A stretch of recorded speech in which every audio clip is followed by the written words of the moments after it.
Good afternoon, everyone. My name is Dr. Miller, and the SCP we're going to be looking at today is SCP-4307. Object Class: Euclid. Special Containment Procedures. SCP-4307 instances are kept in a reinforced aquatic containment chamber filled with water treated to replicate the Barents Sea.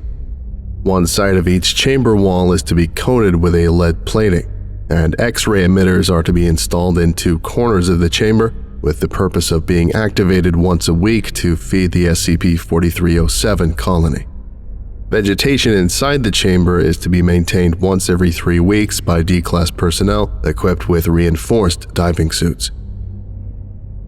Description: SCP-4307 is the designation for a group of 27 entities belonging to the extinct Nothosaurus genus. The organisms are 4 meters long on average, although some specimens have been recorded reaching 5 to 7 meters in length. SCP-4307 specimens feed off of common sea life, primarily consuming fish. However, specimens have been observed hunting larger prey, including animals larger than themselves. SCP-4307 specimens are capable of emitting electromagnetic pulses through an organ located near the brain. Composition of this organ includes a high concentration of electrolytes. The pulses are primarily used to incapacitate possible predators, but are additionally capable of temporarily deactivating electrical devices. SCP-4307 instances were observed feeding on radiation from the sunken K-278 compsomolates during the initial recovery of SCP-4307. Testing indicated that depending on the type and amount of radiation absorbed, the intensity and type of electromagnetic pulses changes. See SCP-4307 radiation testing. How SCP-4307 is able to survive these pulses and close proximity to radiation without any repercussions is unknown. SCP-4307's Triassic ancestors seemingly developed this organ to counter the sudden appearance of sharks, the electrical discharges being weak enough to disrupt a shark's senses, stunning it. SCP-4307 instances do not perceive humans as a source of food and will generally ignore them, although several cases of playful interactions have been noted. However, SCP-4307 instances have been known to lash out using their jaws if feeling threatened. It is unknown how SCP-4307 managed to survive our time period, as no further fossils of Nothosauridae were found following the Triassic period.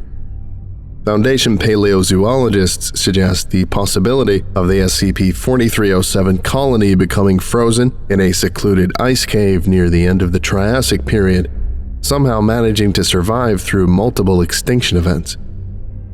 Addendum 4307-1. SCP-4307 was discovered in May of 1989 following reports from the Foundation's Russian branch signaling the sudden disappearance of the K-278 consomolates in the Barents Sea. 2 other submarines are believed to have been sunk by SCP-4307 instances, K-129 Minerve and the USS Scorpion, both during the 1960s. It is currently theorized that SCP-4307 instances were attempting to feed on radiation from their nuclear reactors. Foundation personnel theorize that the sudden flaring of high-energy radiation caused by nuclear bomb tests in 1947 awoke a colony of SCP-4307 that had been dormant for centuries. The colony then made its way to the Barents Sea, where it was subsequently discovered. SCP-4307 Radiation Testing. Experiment Log 4307-1. Radiation Ultraviolet. Test Subject SCP-4307-8. Test Record: SCP-4307-8 was introduced into the testing chamber and subsequently exposed to a high concentration of UVA radiation through 2 blacklights. After 45 minutes, SCP-4307-8 started to display bioluminescence around the head and neck. A school of fish was then released into the testing chamber.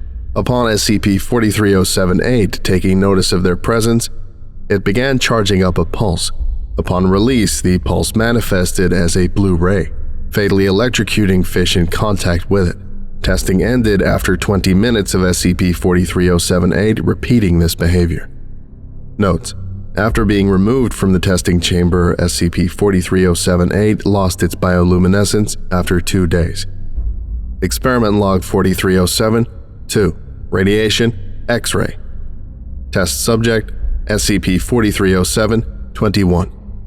Test Record: SCP-4307-21 was introduced into the testing chamber. Shortly after, it was exposed to X-ray radiation.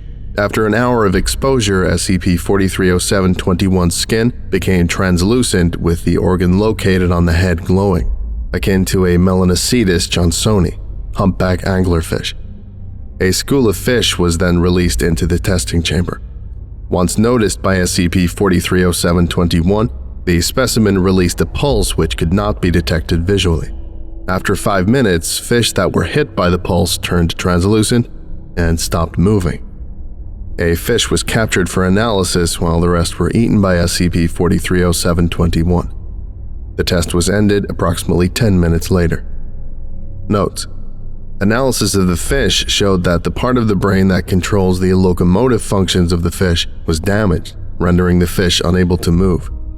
SCP-4307-21 lost its translucence shortly after being removed from the testing chamber.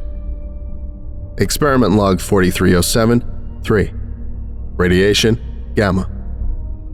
Test Subject, SCP-4307-15. Test Record: SCP-4307-15 was introduced into the testing chamber and subsequently exposed to a small concentration of gamma radiation.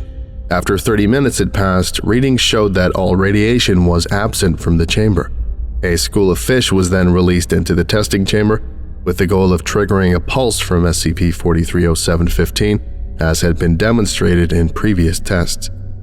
This resulted in a small-scale nuclear blast, later identified as an amplified nuclear electromagnetic pulse, irradiating or destroying everything within a 50-meter radius. In addition, the explosion killed around staff members and irradiated many others who were caught in the radius. SCP-4307-15's remains were found lacking its head and most of the neck as a result of its proximity to the explosion. Notes: testing has been suspended following the incident with SCP-4307-15. The effects resulting from exposing specimens to radiation are too unpredictable, and quite frankly, further testing isn't worth the risk of losing more instances or personnel. 05. Addendum Journal 4307. Yevgeny Vanin, commanding officer of the K-278 Komsomolets at the time, held a logbook during the lifetime of the submarine. A few entries preceding the sinking of the K-278 Komsomolets were written. Relevant and/or noteworthy excerpts have been translated from Russian and transcribed for analysis. Page 350. 30/03/1989. As per orders of the motherland, we went to patrol around Norway on the lookout for any American submarines. We arrived in the Norwegian Sea around 0200 and have been patrolling since. Page 353. 02/04/1989. We've been roaming the Norwegian Sea and its surrounding seas for 3 days now. Radar operator caught a large signal encircling the submarine at around 2200. I dismissed it as predatorial sea life, mistaking us for a dead whale. Page 356. 05/04/1989. Something's attacked us. All electronics are out and we cannot reach the motherland through our radios. The motors also refuse to start back up. Others damn things destroyed our equipment without direct contact is unbeknown to me. The crew is panicking, but I don't blame them. They are young, they are afraid of death. If the mechanics somehow manage to restore our communications, I'll send an SOS to our leaders requesting immediate help. Page 358. Final entry. 07/04/1989. That around 1500, communications were restored after 2 days of darkness and living on rations. The commander managed to send an SOS before what appeared to be an electric shock fried our electronics yet again. At 2000, strange sounds were heard from the outside, ramming into the ship. A fire broke out in the ensuing panic, and the commander was wounded. After recovering the logbook, I and several other crewmen went for the single lifeboat. It was utter chaos. Men were fighting each other to obtain a spot. I managed to slip by the crowd and reach the lifeboat, and we departed shortly after due to the fire spreading rapidly. When I ejected, I saw a glimpse of those creatures. They looked like reptiles, but something about them was off. Something I can't explain. 2 hours after we reached the surface, a Russian boat that heard our SOS arrived and took us aboard. End of log. Addendum 4307-2. An image accompanies the last entry of the logbook, presumed to have been made by its author. SCP-4307. Sea Monitor. This concludes today's lecture. Thank you for listening, if indeed you still are, and you are all dismissed. Goodbye.